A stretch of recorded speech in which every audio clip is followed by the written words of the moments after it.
Ассалому алайкум бинандагони гиромӣ, нашри ҷамъбастии барномаи тиловатии навидро мустақиман аз телевизиони Сафина манзуратон мегардонем. Дар студия Суҳроб Шоҳдавлатзода ва Соро Холиқназарова. Салом. имрӯз асосгузори сулҳу ваҳдати миллӣ, пешвои миллат, президенти ҷумҳурии Тоҷикистон муҳтарам Эмомалӣ Раҳмон дар қасри миллат раиси шӯрои федератсияи Маҷлиси федералии Русия Валентина Матвиенкаро ки ҷиҳати иштирок дар форуми байнипарлумонии Тоҷикистон-Русия иқтидори ҳамкории байниминтақавӣ дар Тоҷикистон қарор дошт, ба ҳузур пазируфтанд. дар мулоқот ҳолат ва дурнамои муносибатҳои дӯстонаи Тоҷикистону Русия дар соҳаҳои афзалиятнок ва ҳамзамон робитаҳои байнипарлумонии ду кишвар баррасӣ шуданд. сарвари давлат муҳтарам Эмомалӣ Раҳмон аз ҳамкории кишварҳо дар сатҳи олӣ ва муносибатҳои байнипарлумонии Тоҷикистону Русия изҳори қаноатмандӣ карда, ба саҳми шахсии Валентина Матвиенка дар таҳкими маҷмӯи робитаҳои шарикии стратегии ду кишвар баҳои баланд доданд. ҷонибҳо зимни баррасии ҳолати ҳамкории кишварҳо оид ба фаъолияти комиссияи байниҳукуматӣ ва форуми байнипарлумонии Тоҷикистон-Русия дар густариши муносибатҳои шарикии стратегӣ табодули андеша карданд. дар мулоқот доир ба тақвияти муносибатҳои гуногунҷанбаи байни минтақаҳои Тоҷикистону Русия, рушду тавсеяи ҳамкории иқтисодию тиҷоратии байнидавлатӣ, ҷалби сармояи Русия ба иқтисодиёти Тоҷикистон ба хусус дар сатҳи минтақаҳо гуфтугӯ сурат гирифт. ҳар ду ҷониб ҷиҳати рушду тавсеяи муносибатҳо дар соҳаҳои фарҳангию гуманитарӣ, муҳоҷирати меҳнатӣ, робитаҳо дар бахши маориф, рушди забони русӣ, таъмини омӯзгорон барои мактабҳои русӣ, бунёди мактабҳои русӣ дар Тоҷикистон ва ҷудо кардани бурсияҳои донишгоҳҳои Русия барои шаҳрвандони кишвари мо мулоқотҳои судманд баён намуданд. дар ҳафтаи вохӯрӣ ҳамчунин доир ба авзои зудтағйирёбандаи сиёсии ҷаҳон, афзоиши низоъҳо дар баъзе минтақаҳо, вазъи сиёсии Афғонистон ва мубориза бар зидди хатару таҳдидҳои ҷаҳони муосир табодули афкор сурат гирифт. субҳи имрӯз дар шаҳри Душанбе бо иштироки раиси Маҷлиси миллии Маҷлиси олии ҷумҳурии Тоҷикистон, раиси шаҳри Душанбе муҳтарам Рустами Эмомалӣ ва раиси шӯрои федератсияи Маҷлиси федералии Федератсияи Россия муҳтарам Валентина Матвиенка ҷаласаи пленарии форуми ҳафтуми байнипарламентии Тоҷикистон-Россия нерӯи ҳамкориҳои байниминтақавӣ доир гардид. гузориш дар ин хусус. дар кори форуми байнипарламентӣ доираи васеи ҳаятҳои парламентӣ, намояндагони мақомоти марказӣ ва маҳаллии ҳокимияти давлатии Тоҷикистон ва Россия иштирок намуданд. дар оғози ҷаласаи пленарӣ раиси Маҷлиси миллии Маҷлиси олии ҷумҳурии Тоҷикистон муҳтарам Рустами Эмомалӣ ва раиси шӯрои федератсияи Маҷлиси федералии Федератсияи Россия муҳтарам Валентина Матвиенка бо суханони ифтитоҳӣ баромад карданд. сипас дар ҳузури раисони палатаҳои болоии парламентҳои ҷумҳурии Тоҷикистон ва Федератсияи Россия маросими ба имзорасонии созишномаи байни мақомоти иҷроии ҳокимияти давлатии вилояти Соғди ҷумҳурии Тоҷикистон ва ҳукумати вилояти Челябински Федератсияи Россия дар бораи ҳамкории тиҷоративу иқтисодӣ, илмиву техникӣ, иҷтимоиву фарҳангӣ ва башардӯстӣ баргузор гардид. баъдан кори форуми ҳафтуми байнипарламентии Тоҷикистону Россия нерӯи ҳамкориҳои байниминтақавӣ таҳти раёсати ҳамраисони комиссияи ҳамкорӣ байни Маҷлиси миллии Маҷлиси олии ҷумҳурии Тоҷикистон ва шӯрои федератсияи Маҷлиси федералии Федератсияи Россия муовини якуми раиси Маҷлиси миллии Маҷлиси олии ҷумҳурии Тоҷикистон Раҷаббой Аҳмадзода ва муовини раиси шӯрои федератсияи Маҷлиси федералии Федератсияи Россия Николай Журавлёв идома ёфт. таъкид карда шуд ки ҳамкории самараноки ҷумҳурии Тоҷикистон ва Федератсияи Россия дар ҳама соҳаҳои мавриди таваҷҷӯҳи тарафҳо ҳам дар асоси муносибатҳои дуҷониба ва ҳам дар доираи узвият дар ташкилоту созмонҳои минтақавию байналмилалӣ бо маром рушду тавсея ёфта, марҳилаҳои сифатан навро касб менамояд ва муколамаҳои пайвастаи сатҳи баланд заминагузори рушду тавсеяи ҳамкориҳои байнидавлатӣ, байниparламентӣ ва байниҳукуматии Тоҷикистону Россия гардиданд. аз ҷумла мулоқоту вохӯриҳои доимии роҳбарони палатаҳои болоии парламентҳо, баргузории форуму конференсияҳои байниparламентӣ, кори комиссияи ҳамкории байни Маҷлиси миллии Маҷлиси олии ҷумҳурии Тоҷикистон ва шӯрои федератсияи Маҷлиси федералии Федератсияи Россия, инчунин иштироки намояндагони парламентҳо дар интихоботу райпурсиҳо дар рушди робитаҳои байниparламентӣ нақши созгор доранд. дар ҷараёни форум ҳамчунин аъзои ҳаятҳои расмии Тоҷикистон ва Россия суханронӣ намуда доир ба таҳкими муносибатҳои дуҷониба байни минтақаҳо, вилоятҳо ва шаҳрҳои Тоҷикистон тоҷикистону россия рушди муносибатҳо дар соҳаи иқтисоду тиҷорат, кишоварзӣ, меҳнат, муҳоҷират, илму маориф ва тандурустӣ байни ҳам табодули афкор намуданд. бо мақсади рушди минбаъда ва таҳкими ҳамкорӣ байни ҷумҳурии Тоҷикистон ва Федератсияи Россия, инчунин ҷиҳати татбиқи амалии қарорҳои форуми байниполаментии Тоҷикистон ва Россия, иштирокдорони он барои қабули тавсияҳо дар бахши меъёрии ҳуқуқӣ, ҳамкории байниполаментӣ, фаъолияти лоиҳавию барномавӣ, ҳамкории тиҷоратӣ, иқтисодӣ, сармоягузорӣ, рақамикунонии иқтисод, ҳамкорӣ дар масъалаи низомҳои миллии кордҳои пардохтӣ ва инфраструктураи пардохтӣ, истеҳсолоти агросаноатӣ, муҳоҷират, илм, маориф ва фарҳанг ба мувофиқа омаданд. дар фарҷом бо назардошти тавсияи мизҳои мудаввар ва табодули андешаҳои иштирокдорон, ҳуҷҷатҳои ниҳоии форуми ҳафтуми байниполаментии Тоҷикистон Россия нерӯи ҳамкориҳои байниминтақавӣ қабул карда шуд.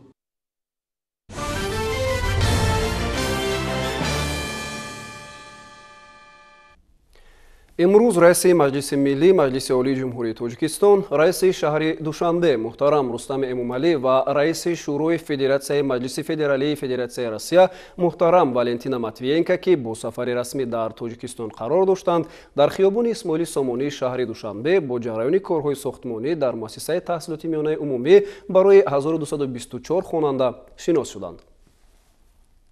муассисаи таълимӣ дар доираи татбиқи созишномаи байни ҳукумати ҷумҳурии Тоҷикистон ва ҳукумати Федератсияи Россия аз 17 апрели соли 2019 оид ба сохтмон ва муҷаҳҳазгардонии моддию техникии муассисаҳои таҳсилоти миёнаи умумӣ бо забони русӣ барои 1224 ҷойи нишаст дар шаҳрҳои Душанбе, Кӯлоб, Хуҷанд, Бохтар ва Турсунзода бунёд мегардад. Дар ҳамин ҷо ҳамчунин муҳтарам Рустами Эмомалӣ ва муҳтарам Валентина Матвиенко тавассути видеоконференсия бо рафти корҳои сохтмонӣ дар муассисаи таълимии дигар, ки дар доираи ин созишнома бунёд мегардад, шинос шуданд. 25 феврали соли 2022 ҳамчунин раиси маҷлиси миллии, маҷлиси олии ҷумҳурии Тоҷикистон, раиси шаҳри Душанбе муҳтарам Рустами Эмомалӣ ва раиси шӯрои Федератсияи маҷлиси федералии Федератсияи Россия муҳтарам Валентина Матвиенко ба муассисаи давлатии литсеи интернати президентӣ барои кӯдакони лаёқатманди ҷумҳурии Тоҷикистон дар ноҳияи Синои шаҳри Душанбе ташриф оварданд. дар муассисаи мазкур айни замон 1880 хонанда таҳсил гирифта, ба онҳо 106 омӯзгори соҳибтаҷриба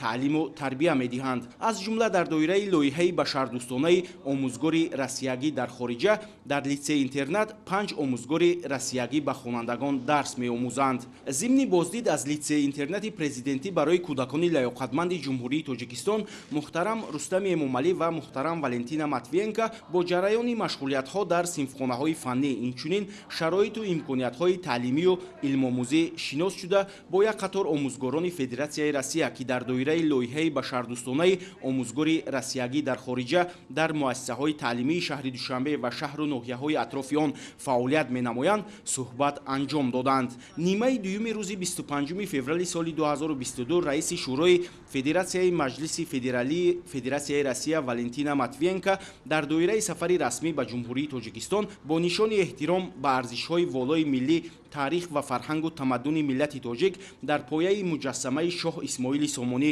гулчанбар гузошт. дар ин маросим муҳтарам Валентина Матвиенкоро намояндагони расмии маҷлиси миллии, маҷлиси олии ҷумҳурии Тоҷикистон ва мақомоти иҷроияи ҳокимияти давлатии шаҳри Душанбе ҳамроҳӣ карданд.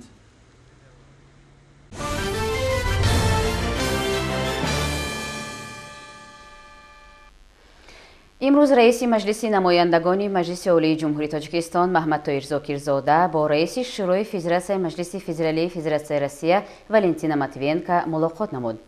зимни мулоқот таъкид гардид, ки сафари Валентина Матвиенко ба ҷумҳурии Тоҷикистон бешубҳа боз як далели рушди босуръати маҷмӯи муносибатҳои шарикии стратегии Тоҷикистон ва Россия мебошад. Маҳмад Тоир Зокирзода доир ба муносибатҳои байнипарлумонӣ изҳор кард, ки маҷлиси намояндагон бо дар назардошти аҳамияти рушди минбаъдаи муносибатҳои байнидавлатии кишварҳоямон минбаъд низ ҷиҳати таҳкими заминаи ҳуқуқии тадбирҳои мушаххас ва муттасил меандешад. робитаҳои фаъол ва кори муштараки роҳбарон ва вакилони парлумонҳои ду давлат дар чаҳорчӯби ассамблеяи байнипарлумонии давлатҳои узви иттиҳоди давлатҳои мустақил сурат мегиранд. зикр шуд, ки бо Думаи давлатии маҷлиси федералии Федератсияи Россия робитаи зичи байнипарлумонӣ ба роҳ монда шудааст. барои рушди ҳамкории байнипарлумонӣ заминаи муносиби ҳуқуқӣ мавҷуд аст. раиси шӯрои Федератсияи маҷлиси федералии Федератсияи Россия Валентина Матвиенко зикр дошт, ки ما همیشه خواستار مناسبات نیکو روابط حسنه با شریک استراتژیک کشور خود جمهوری تاجیکستان هستیم و تلاش می‌نماییم که این روابط بیشتر تقویت یابد. امروز سروزیر جمهوری تاجیکستان قاهر расулзода با دیرکتور گنرالی شرکت نساجی بالتیکا گروپ فدراسیای روسیه میخائیل بچارف ملاقات نمود. تأسیس کارگاه و کارخانه‌های استحصالی مشترک، سرمایه‌گذاری، کارکرد نهایی محصولات و در مجموع تقویت بخشیدن همکاری از مسئله‌های مهم ملاقات دانسته شد. تأکید گردید که تاجیکستان امکان خوبی سرمایه‌گذاری دارد و برای رشد بخش خصوصی و تأسیس کارگاه و کارخانه‌های گوناگون استحصالی در زمینه استراتژی ملی رشد جمهوری تاجیکستان برای دوره تا سال 2003 صنعت‌کنانی با سرعت کشور همچون هدف چهارم ملی و تأسیس منطقه‌های آزادی اقتصادی در ساحه صنعت و سرمایه‌گذاری امکان سازگار فراهم ساخته تطبیق یکچند امتیاز را به راه مانده است. جمهوری تاجیکستان امکان خوبی استحصال محصولات ساحه کشاورزی را دارا بوده به وسیله تا سطح نهایی کارکرد نمودن با تأسیس جایهای نویکاری، استحصال محصولات عوض کننده واردات، بلند گردیدن سطح نیکواحوالی و در مجموع با رشد اقتصادی ملی زمینه می‌گذارد. روزی گذشته تحت راهبری معاون سروزیر مملکت زیازاده سلیمان رضایی هیئت کاری حکومت جمهوری تاجیکستان به شهر ترسونزاده سفر کاری انجام داده با وضع ساحه اجتماعی و رابطه با جامعه شناس شد. ضمن سفر کاری فعالیت یکچند مؤسسه‌های تحصیلاتی شهر مورد سنجش قرار گرفت. توجه اساسی به شرایط تحصیل، سطح و صفت دانش خوانندگان، ملکه آموزگاران و وضع صنفخانه‌های فنی روانه گردید. شرح بیشتری موضوع در تهیه همکاران ما. تحت راهبری معاون سروزیر جمهوری تاجیکستان زیازاده سلیمان رضایی هیئت کاری حکومت جمهوری تاجیکستان به شهر ترسونزاده سفری کاری انجام داده با وضع ساحه کشاورزی شناس شدند. راهبر شهر اکرمزاده پرویز به هیئت کاری وابسته به فعالیت ساحه معلومات منظور نمود. گروه کاری نخست از خوجگی تخم پروری سمیر دیدن نمودند. مثلا به هیئت کاری وابسته به ذخیره پنبه‌دانه و نوع‌های تخمی معلومات دادند. از جمله تاکید گردید که سال 2022 کشاورزان شهر کشتی پنبه‌دانه را در میدان 1000 گکتار به نقشه گرفتند. در انبارها 6 نوع تخمی به مقدار 118.9 تن ذخیره نمودند. بعداً هیئت کاری با پرورش پمیدور و بادرین در خوجگی برکت 2012 شناس شدند. در رفت شناسایی تاکید شد که دهقانان شهر در میدان 32 گکتار گرمخانه بنیاد نمودند و روند تشکیل گرمخانه ها در حالت افزایش می باشد. همچنین گروه کاری از ملخانه جمعیت دارای محصولاتش محدود دیلپور که 15000 سر مرغ گوشتی پرورش می‌یابد دیدن کردند. وابسته به زیاد نمودن سرشمار مرغ به خاطر تامین بازار استعمالی با گوشتی پرهیزی به مسئولین جمعیت دستورهای مفید داده شد. هیئت کاری از رفت ساختمان سردخانه با گنجایش 3000 تن واقع در جماعت دهات ترسون توچیف دیدن نمودند. وابسته به بنیاد سردخانه ها راهبری شهر ابراز داشت که عین حال در شهر برای ذخیره بیش از 11000 تن محصولات سردخانه موجود است. این رقم در دایره تدبیرها به استقبال 35 سالگی استقلال دولتی به 50000 تن رسانیده می شود. با مقصد تامین بازار با محصولات کشاورزی در سردخانه‌های خوجگیدار ایساقوف به مقدار معین سبزی و میوه ذخیره کرده شده است. گنجایش سردخانه مذکور 400 تن را تشکیل می‌دهد. بعداً هیئت کاری از تاگزار باغ سامان نیز شناس شدند. در خوجگی دوره بولش تاگزار در اوج بوده تا به امروز این عمل 90% اجرا شده است. با تاکپروران وابسته به زیاد نمودن قلمچه انگور خوش‌صفت دستور داده شد. ضمن ارائه پیام از جانب پرزیدنت مملکت محترم امومالی رحمان وابسته به رشد پیله پروری نیز دستور داده شده است. در این زمینه در خوجگی دهقانی شکرخان با اشتراک هیئت کاری بیش از 2000 بیخ نهال توت شنانده شد. خوجگداران نقشه دارند که در توزار 9000 بیخ نهال توت را پرورش نمایند. همچنین هیئت کاری جهت شناسایی با وضع آبیاری زمین‌ها با فعالیت پایگاه آبکشی زرکمر 1 شناس شدند. معلومات منظور گردید که تجهیزات پایگاه در حالت کاری قرار داشته توسط این پایگاه 435 گکتار زمین کارم آبیاری می شود.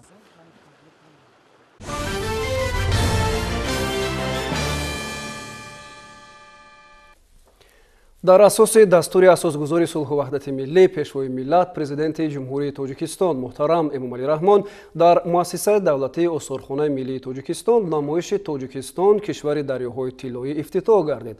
همکاران ما در این باره اطلاع بیشتر دارند. این نگاره‌ها تاریخ چندین هزار ساله ملت تاجیک را بازگویی می‌کنند و چند پیش به ساکنان اروپا هم معرفی شدند. اینک در دوره نمایش تاجیکستان کشوری دریاهای طلایی در یک گوشه استخوان‌های ملی تاجیکستان به معرض دید برآورده شدند. در نمایش بیش از 300 عدد اشیاءهای تاریخی مربوط به ملت تاجیک از مؤسسه دولتی استخوان‌های ملی و استخوان‌های ملی بوستانی تاجیکستان به تماشا گذاشته شدند. آنها فراگیرنده هزاره چهارم تا میلاد و دوره به دوره تا عصر 10 میلادی میباشند. در مراسم افتتاحی چرابینی نمایندگان دستگاه اجرایی پرزیدنت جمهوری تاجیکستان، وزارت فرهنگ جمهوری تاجیکستان، سفارت فرانسه در تاجیکستان، عالمان و محققان، رهبریت و کارمندان استخوان‌های ملی اشتراک نموده دایر به اهمیت این نمایش و سهم آن در تحکیم رابطه‌های فرهنگی دو کشور دوست جمهوری تاجیکستان و جمهوری فرانسه ابراز نظر نمودند. نمایشگاه نگاره‌های تاریخی تاجیکستان زیر عنوان تاجیکستان کشوری دریاهای طلایی در استخوان‌های هنرهای آسیایی گیمه شهر پاریژ 13 اکتبر سال 2021 با اشتراک به‌واسطه پرزیدنت جمهوری تاجیکستان پیشوای ملت محترم امومالی رحمان و پرزیدنت جمهوری فرانسه محترم امانوئل ماکرون به شرف 30 سالگی استقلال دولتی جمهوری تاجیکستان و در آستانه 30مین سالگرد مناسبت‌های دیپلماتی تاجیکستان و فرانسه افتتاح یافت. در نمایشگاه حدود 300 عدد یادگاری تاریخی به معرض تماشا گذاشته شده در مدت 3 ماه مردم فرانسه و شهروندان دیگر کشورهای اروپا امکان مساعد پیدا کردند تا اینکه با تاریخ بیش از 6000 ساله ملت تاجیک شناس شوند. در دوام 3 ماه از نمایشگاه تاجیکستان مملکت دریاهای طلایی زیاده از 30000 نفر تماشابینان در فرانسه دیدن نمودند که این بهترین دستاورد است. غیر از این از تالار نمایشگاه بسیار برنامه‌های ویرتوالی مجازی پیشنهاد تماشابینان گشتند که نه تنها تماشابینان فرانسه بلکه دیگر منطقه‌های اروپا از آن دیدن نمودند. یعنی یک معرفنامه نگاره‌های تاریخی تاجیکستان در اروپا بود و فکر میکنم که بسیار به طور شایسته جنبست گردید و خوشبختانه امروز تمام آن بازیافت که در نمایش گذاشته شده بودند به آسیب به جمهوری تاجیکستان برگردانده شدند و امروز در این نمایشگاه استخوان‌های ملی پیشنهاد تماشابینان می‌گردند. باید گفت که اساسگذار صلح و وحدت ملی پیشوای ملت پرزیدنت جمهوری تاجیکستان محترم امومالی رحمان در پیام نوبتی خویش به مجلس عالی پیشنهاد نمودند که نمایش تاجیکستان کشوری دریاهای طلایی در استخوان‌های ملی آماده و افتتاح کرده شود. اکنون تمام ساکنان کشور خاصت دوستداران تاریخ و فرهنگ امکان دارند که از این نمایشگاه دیدن نموده با تاریخ و فرهنگ ملت تاجیک از نزدیک آشنا شوند. نمایش مذکور 2 ماه تا آخر ماه اپریل سال روان ادامه می‌کند.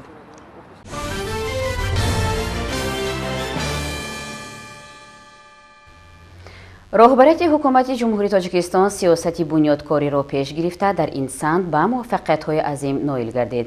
این پهلوی فعالیت را تمام قشرهای جمعیت جانبداری می‌کند، زیرا محض توسط تطبیق همین هدف‌ها می‌توان شکوفایی بیشتری سرزمین را تامین ساخت.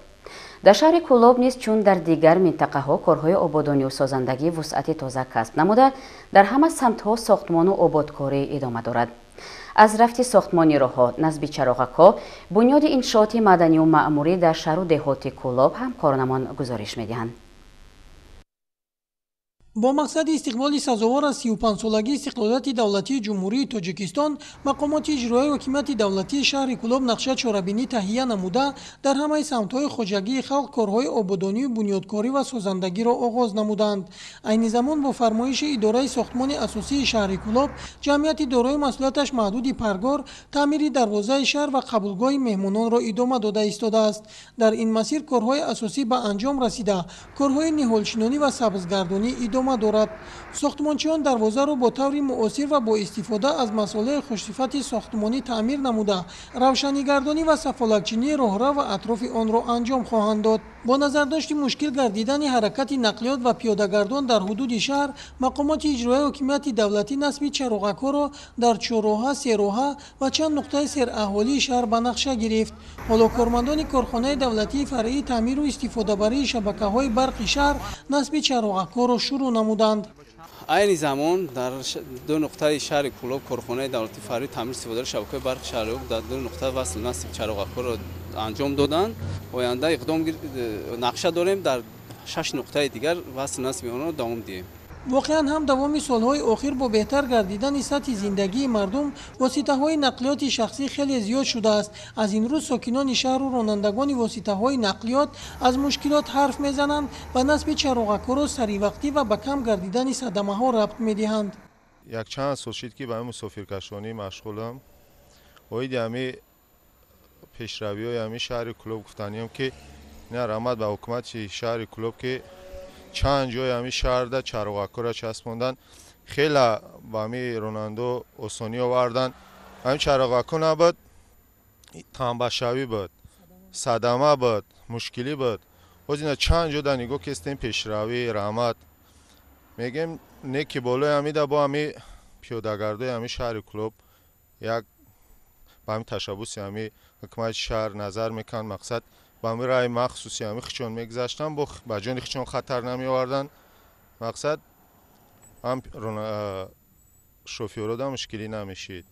آزی مستعدل شده رفت آمد، آزی شکرانه خدا ساز شده با دیگر جوهای همین خیلی به چراغک به چیزا نمیارم ساز کنم با نقص‌تر می شود. در برابر نصب چراغک‌ها راه‌های داخل شهر نیز از نوسازی کرده می‌شوند. این تصمیم در دایره از جانب رهبریت شهر اعلان گردیدن سال‌های 2022 سال‌های رشد صنعت و راه‌های آباد عملی کرده می‌شود.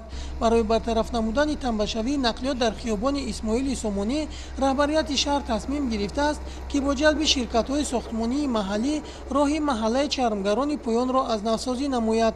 برای وسیع نمودن راه علاقه ستونپایه‌های خط‌های بلندشدتی برق کوچانیده شده، ستونپایه‌های خط‌های برق 04 را نیز کوچانیده ایستادند. دیوار خانه‌های شهروندان، خط‌های آب و تشناب و انشاءات یاری رسان که در وسیع نمودن راه خلل ایجاد می‌نمایند برطرف و از حساب مبلغ‌گذاری حکومت شهر برقرار کرده می‌شوند. ساختمان راه автомобилгари داخل محله کوچه چرمگران پایان مدت یک ماه می‌شود که ساختمان ادامه دارد. فرمایشگر انشاءات اداره ساختمان اساسی مقامات اجرایی کل در شهر کولا بوده. در این انشاءات جمعیت‌های دارای مسئولیت محدود بنیاد راه و جمعیت دارای مسئولیت محدود دولتمند کار فعالیت کرده ایستادند. ما مقصد داریم که تا جشن نوروز بین‌المللی این انشاءات را نوبت اولش را به استفاده بتیم. از آب و هوا وابستگی دارد. ساکنان دهه گلستان جماعت دهاتی ضربدار شهر کلاب از نداشتن مؤسسه تعلیمی تنقیصی داشتند و فرزندانشان مسافه 3 کیلومتر را طی کرده به دهه همسایه می رفتند. با درخواست حکومت شهر کلاب در دایره لایحه ساختمان و مجهزگردانی مکتب‌ها در دهه مذکور سال 2021 ساختمان مؤسسه تعلیمی از جانب جمعیت دارای مسئولیتش محدود استرویرم با جلب 50 نفر ساختمانچیان محلی شروع گردید. انشاءات مذکور برای 528 جای در دو بست به نقشه گرفته شده است. انشاءات را در ماه می 2021 سر کردیم. تا حاضر بینای اساسی بیناهای یاری رسان به انجام رسیده است.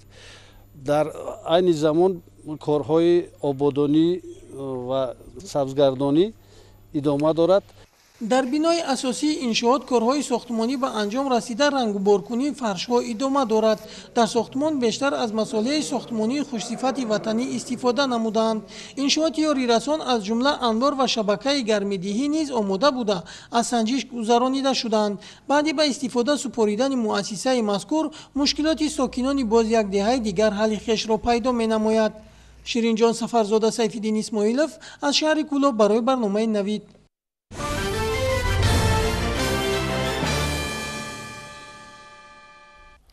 ноҳияи воситаи минтақаи аграрӣ буда барои бошандагони он кишоварзӣ соҳаи афзалиятнок ба ҳисоб меравад. бо наздик омадани фасли баҳор имрӯзҳо хоҷагидорони ин ноҳия низ сертараддуд мебошанд. чорабинии таъмиру тайёрии техника ва мошиналоти кишоварзӣ нишон дод ки хоҷагидорон ба мавсими кишту кори баҳорӣ омодагии хуб диданд. хоҷа назриев дар ҳамин мавзӯъ гузориш омода кардааст. таъмир ва тайёрии техника ва мошиналотҳои кишоварзӣ ба мавсими кишти кори баҳорӣ ин чорабинии муҳими кишоварзон пеш аз оғози кишти кори баҳорӣ дар ноҳияи восе дар сатҳи баланди омодагӣ доир гардид. ҷои баргузории чорабинӣ терминали маҷмӯаи тиҷоратӣ ва хизматрасонии Султони Кабир интихоб гардида дар ин макон аз деҳотҳои ноҳия зиёда аз 200 механизаторон, техникаҳои кишоварзӣ ва мошиналотҳои кишоварзиро дар ин намоиш пешниҳод карданд. дар ноҳияи восе 812 техника мавҷуд мебошад. аз он ҷумла тасмачаш 60 адад, байни қатори 149 адад, нақлиёти 603 адад мебошад. дар мавсими имсола ҳама хоҷагиҳои деҳқонӣ ба кишти кор омодаи кор мебошанд. имсол як 20 адад техникаи кишоварзӣ гирифтем дар нав. در دوره این برنامه همچنین چهاربینی‌های دیگری کشاورزی برآمده شدند. در این گوشه نمایش و فروش نیال‌های میوه‌دهنده، آرایشی کوچت گل‌ها از دهاتی به نام خدای رجبوف پیشکش ساکنان ناحیه گردانیده شدند. در ناحیه در میدان 38 گکتار به نام واسه خوجگی نیال پروری میباشد که 38 گکتار میدان رو در بر میگیرد. میدان‌های کورمی آبی در این خوجگی در 200,000 نیال‌های خودی میوه دهنده و زیاده از 10,000 درختان آرایشی سویافکن باشد، 12,000 و گل گلبوته ها باشد، زیاده از 25,000 در اینجا پرورش کرده می شود که هم برای سبزانیدن آباد کردن ناحیه و هم بیرون از ناحیه به فروش ما میگذاریم. در این گوشه باشد نوع‌های تخم‌های زراعت‌های گوناگون به نمایش گذاشته شدند. این تخم‌ها به شرایط اقلیم ناحیه واسه مطابق کرده شدند. امسال کشاورزان ناحیه موافق دورنما در میدان 7550 گکتار کشتی زراعت‌های تکنیکی از آن جمله پخته می‌گذارانیم که البته شما امروز دیده ایستید تیاری با کشتکار بهاری تیار کردن تکنیک و ماشین‌آلات‌های کشاورزی به نمایش گذاشته شده است. ما از آن جمله در نمایش پیشکش نمودیم تخمی‌های خوشصفتی که در اقلیم ناحیه مطابق هستند برای گذراندن کشتی پخته و دیگر زراعت‌هایی که در اساساً در بهار کشته می‌شوند.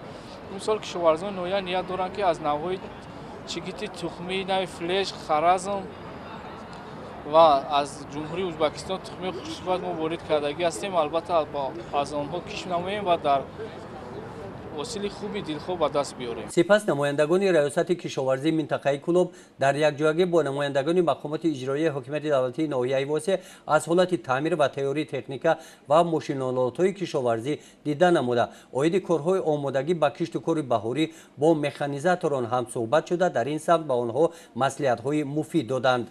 در قسمت رسمی چهاربینی اجرا کننده وظیفه رئیس ناحیه واسه در برآمد خود قید نمودند که ناحیه واسه با کشت و کار بهاری پورا آماده می باشد.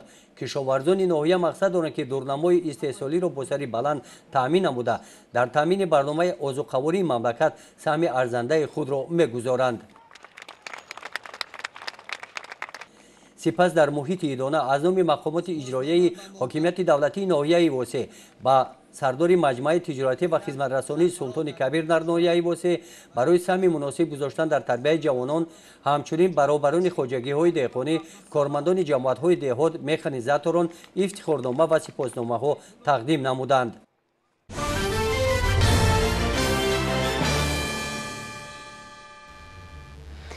امروزها در برابر دیگر نمودی محصولات کشاورزی در بازار استعمالی طلبات به سبزی نیز زیاد می باشد. دهقانان تجربه‌دار و کاردانی ناحیه جیهون همه طلبات استعمالگران را به اینابت گرفته کشتی همه گونه محصولات از جمله سبزی را سر وقت برا میمانند و حاصل دلخواه نیز میرویانند. از رفت جمع آوری حاصل سبزی در این ناحیه اگراری ولایت ختلان همکاران ما خورشید عبدالعلیم و فیروز جان قربانوف گزارش میدهند. ناحیه جیهون از حساب استحصال سبزی نسبتاً فرق کننده است و در میان دیگر شهر و نواحی ولایت ختلان جای نمایان را اشغال میکند. سال گذشته کشاورزان ناحیه در برابر دیگر زراعت‌ها از حساب کشت تکراری در میدان 1900 گکتار سبزی کشت نموده بودند که امروزها جمع‌آوری حاصل آن در خوجگی‌های دهقانی با مرام ادامه دارد. در قطار دیگر خوجگی‌ها سهامداران خوجگی دهقانی بابوی حسن نیز محصولات برنج پروریده خویش را جمع‌آوری نموده عزم دارند که آن را روزهای نزدیک به بازارهای استعمالی برآورند. کشتی سبزی تکراری گذراندیم چه خیلی شما دست دادید اینا در چیزی جمع‌آوری شیم زیاده از 1300 گکتار الکی جمع‌آوری کرده برده به بازارهای داخلی ناحیه بیرون از ناحیه تامین کردن فروختن. حاصلناکی وابسته به اون نوع وابسته به مهنت است. سری وقت مثلا داروش دادن سری وقت مثلا آب تامین کردن که سری وقت از علف‌های بیگانه تازه کردن کره حاصلناکی که میانه رایون است 350 400 سنت نیره لیکن خوجگی هستند که تو 500 600 سنت نیره حاصل گرفته ایستادن. عین حال طور برزگران خوجگی دهقانی بابوی حسن میگویند میزاجان نه تنها از ناحیه‌های ولایت ختلان بلکه از دیگر منطقه‌های کشور نیز آماده محصولات استحصال کرده ایشان را از سر زمین خریداری می‌نمایند. با اندیشه خوجگیداران در صورت درست پرورش نمودن این نوع محصولات میتوان از آن فایده کلان به دست آورد. نوع سبزی خوجگی بابوی حسن نوع خیتوی میباشه نوع بانکای این در 10 سوتیخ 700 گرم چی می‌نن در 1 هکتار 7 کیلو 7 تا 8 کیلو را مثلا کشت میکنن. نه خیلی شما نگاه کنید سبزی حاصلناکیش خوب است. از 15-20 июл сар мешавад то 1 октябр вақти хубӣ ҳамин кишти савзӣ мебошад. баъд мисол ай октябр ай 10 усы гузашт муҳлати кишт баъд аллакай савзӣ бориг меяд. ҳамин савзие ки ай чизои беҳтарине ки ба ҳосили диюмда мо метавонем ки ҳамира баъди гандум баъди пиёз бикорем маҳсулот бигирем. 50-60 тонни намевозӣ дар бозор як сомон ҳамин сари замин харидастиянаш 50,000 сомон бо сабаби бо баъд бо барои кори заминмона давом додан. ҳосилнокӣ нисбати соли гузашта хеле беҳбудияй 50 тонн 60 тонн додеста сари гектараш. баъди ҷамъоварӣ савзӣ мегем ҳамин заминомона пахта бикорем ки боигари давлат мона на пахтара бисёртар бикорем. бояд гуфт ки хоҷагидорон дар баробари саҳмдорон инчунин занони маҳаллиро низ ба ҷамъоварии ҳосил ҷалб карданд ки аз ин ҳисоб ҳам рӯзгорашонро пеш мебаранд ва ҳам дар фаровонии бозорҳо ҳиссагузорӣ мекунанд. ин мардум овардем 50 каса кор фармондестем.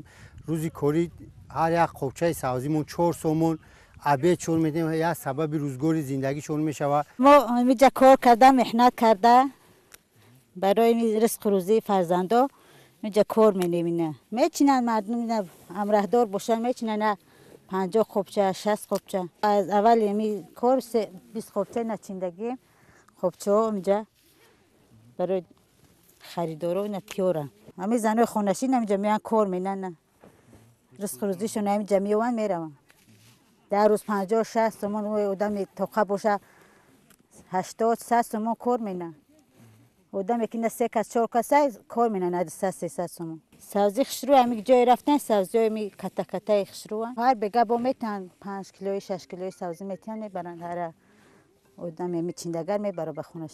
واقعا هم استفاده عاقلانه و ثمره‌بخش هر قطعه زمین رو در ناحیه جیهون دیدن ممکن است زیرا ساکنانش در عرصه کشاورزی کامیاب گردیدند و تجربه زیادی کار دهقانی دارند. همین است که دهقانان این ناحیه هر یک وجب زمین رو ثمره‌ناک و عاقلانه استفاده نموده هم حاصل دلخواه به دست میآورند و هم در معتدل نگاه داشتن نرخ محصولات کشاورزی در بازار استعمالی مساعدت می‌نمایند.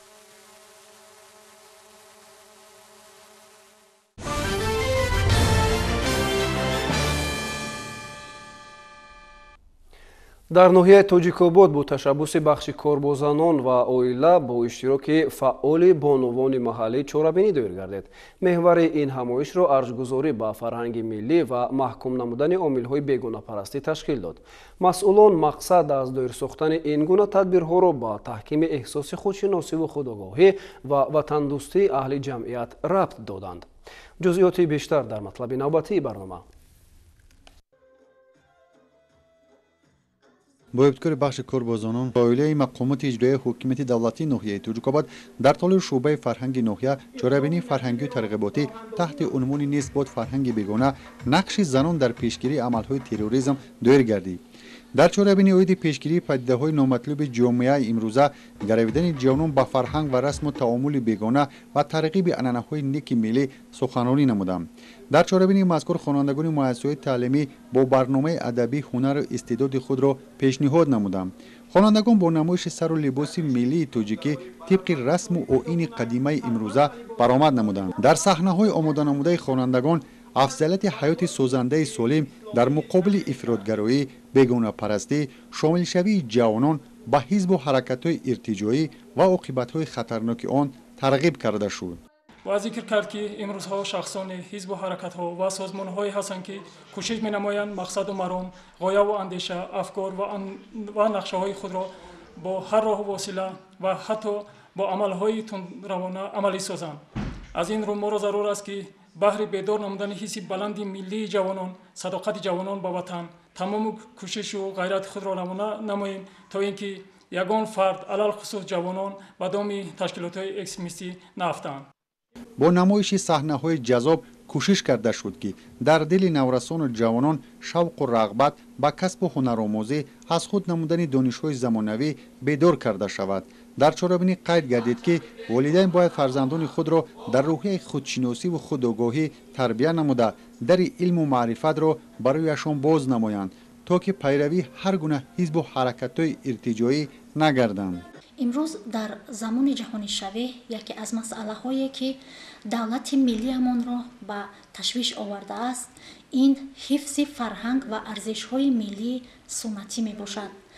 дар иртибот ба ин бахши кор бо занон ва оилаи мақомоти иҷроияи ҳокимияти давлатии ноҳияи тоҷикобод чорабинии тарбиявиро ҷиҳати пешгирӣ ва аз амалҳои тундгароӣ дар байни ҷавонон дар мавзӯи нақши зан модар дар пешгирии амалҳои террористӣ, экстремистӣ ва бегонапарастӣ ба роҳ монд.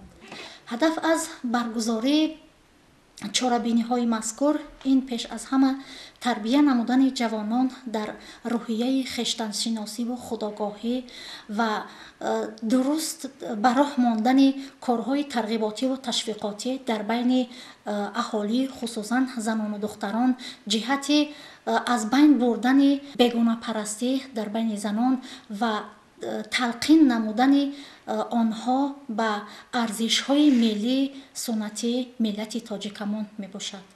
тавре масъулин чорабинӣ арз намуданд баргузор гардидани чунин чорабиниҳо дар тарғиби анъанаҳои нек ва эҳтиром ба арзишҳои миллӣ дар байни наврасону ҷавонон мусоидат менамояд.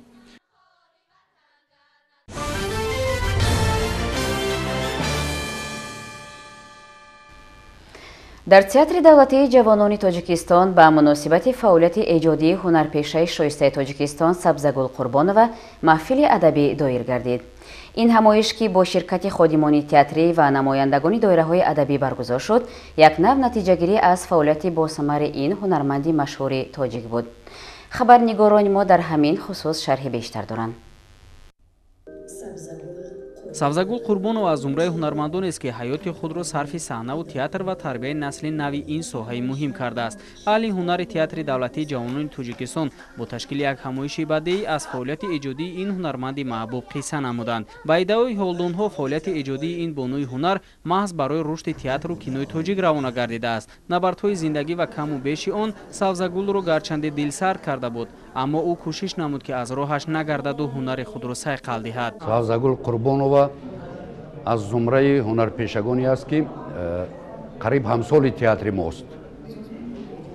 50 сол боз рӯи саҳна ҷавлон доранд ва инчунин аз зумраи ҳунарпешагоне аст ки аз рӯзи ба театр омаданаш, яъне бо роҳхати Вазорати фарҳанги Ҷумҳурии Тоҷикистон баъди хатми донишкадаи санъати Тоҷикистон, аз ҳамон рӯз ин ҷониб то имрӯз дар як муассиса кор карда омада истодааст.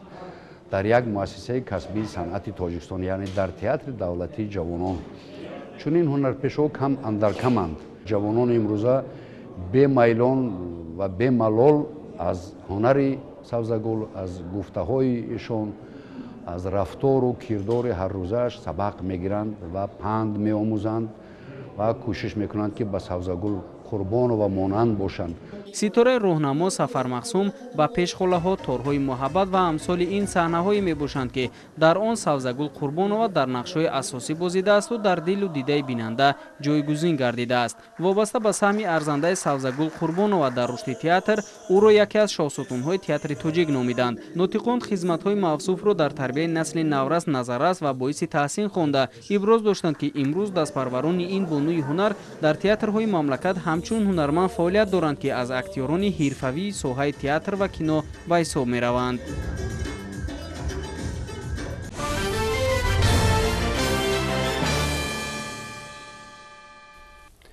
хабарҳо аз хориҷи кишвар. созмони умумиҷаҳонии тандурустӣ хабар медиҳад ки рӯз аз рӯз шумораи сироятёфтагони ковид